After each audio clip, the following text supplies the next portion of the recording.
सात संगत जी प्रेम से कहना धन निरंकार जी।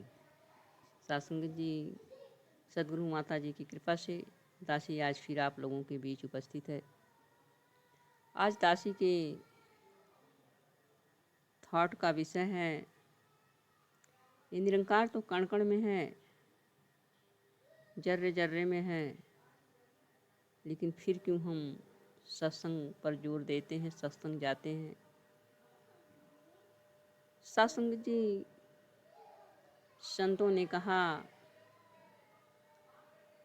कि सदगुरु ने हमें इस ब्रह्म ज्ञान की दात देते समय यह दिखा दिया कि निरंकार कण कण में है, जर्रे जर्रे में है। सुई के नोक के बराबर भी जगह खाली नहीं है कि जहाँ पर परमात्मा नहीं है। और ऐसे परमात्मा का हमें एहसास करना है।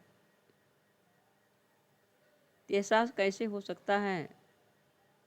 सात संगत जी, कुछ संत कहते हैं कि जब ब्रह्म ज्ञान की दात हमें मिल गई, परमात्मा हमें दिखा दिया गया, कण कण में है, जर्रे जर्रे में है, तो हम क्यों ना घर पर रहकर ही, कहीं रहकर ही हम इसका एहसास करें। सत्संग में क्यों जाएं? सत्संग में जाने से क्या मिलेगा? हम हर जगह परमात्मा का दर्शन कर सकते हैं, इसका दीदार कर सकते हैं, अंग संग महसूस कर सकते हैं। लेकिन सात संगत जी, महापुरुषों ने जिन्होंने इसको पाया है और गाया है, उन्होंने कहा परमात्मा तो कण कण में है, जर्रे जर्रे में है, घर में भी हम एहसास कर सकते हैं। लेकिन सात संगत जी, यह परमात्मा तो कण कण में है, लेकिन हमारा ध्यान, हमारा मन जो है हर जगह केंद्रित नहीं हो पाता, हमारा मन बिखरा हुआ है।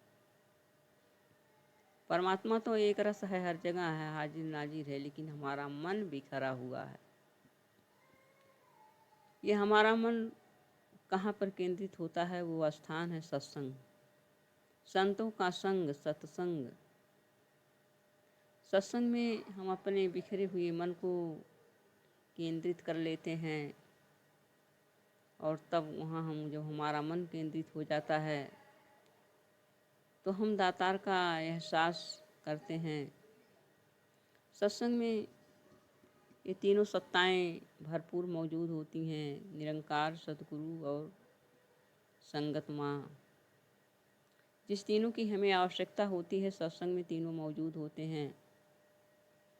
और जब तीनों मौजूद होते हैं तो सात संगत जी, वहाँ हमारी भक्ति बहुत आसान होती है। हम जो है सत्संग में पहुँचते हैं तो सतगुरु के चरणों में नतमस्तक होते हैं। तो अरदास हमारी होती है कि हे सतगुरु माँ, अब तक तो हम अपने घर की गृहस्थी में थे, घर गृहस्थी में हमारा ध्यान बटा हुआ था,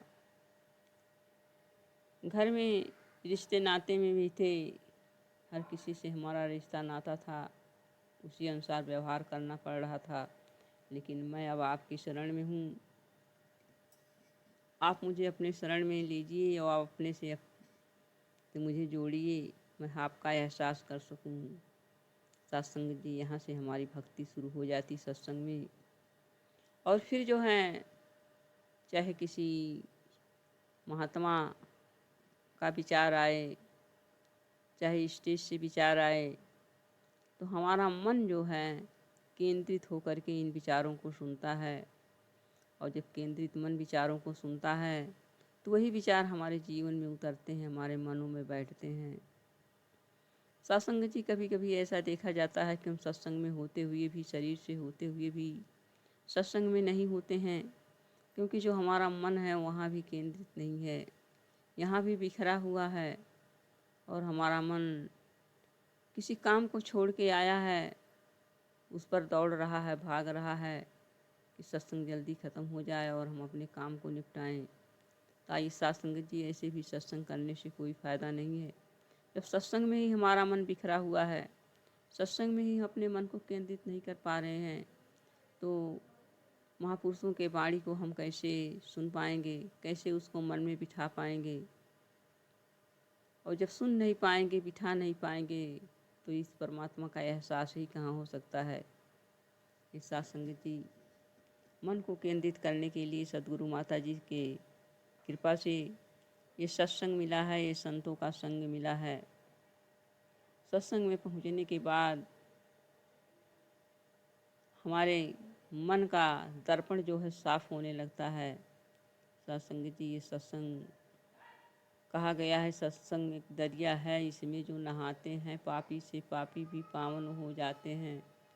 यानी यहाँ जहाँ पर सत्संग होता है, संतों का संग होता है, सभी महापुरुष मिलजुल करके गीतों और विचारों के माध्यम से परमात्मा का एहसास करते हैं, दर्शन करते हैं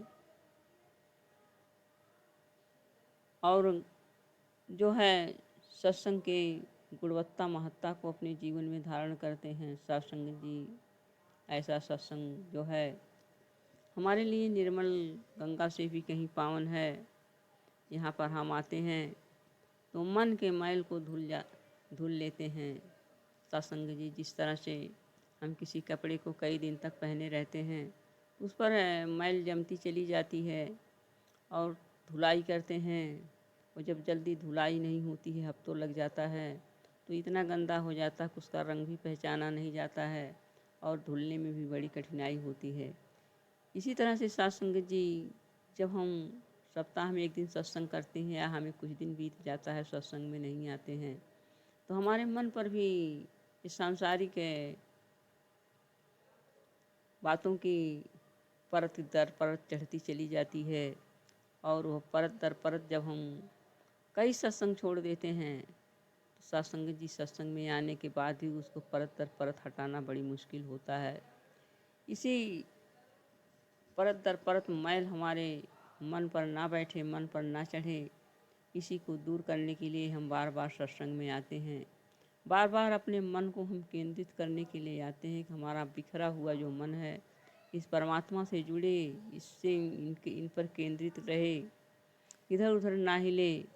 सत्संग जी धीरे धीरे केंद्रित होते होते मन, जब हमारे मन को केंद्रित होने की आदत पड़ जाती है तो हमारा मन जहाँ भी होता है वहीं केंद्रित रहता है और अपने स्वामी से अपने लिप को जोड़े रखता है।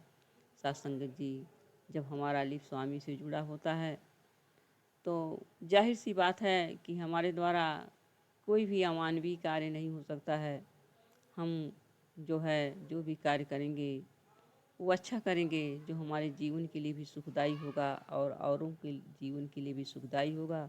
आइए सद्गुरु माता जी से अरदास करें कि सद्गुरु माँ, आप जैसा चाहती हैं वैसा हमारा जीवन बन जाए और आपकी कृपा जैसे बरस रही है ऐसे निरंतर आगे बरसती जाए। प्यार से कहना, धन निरंकार जी।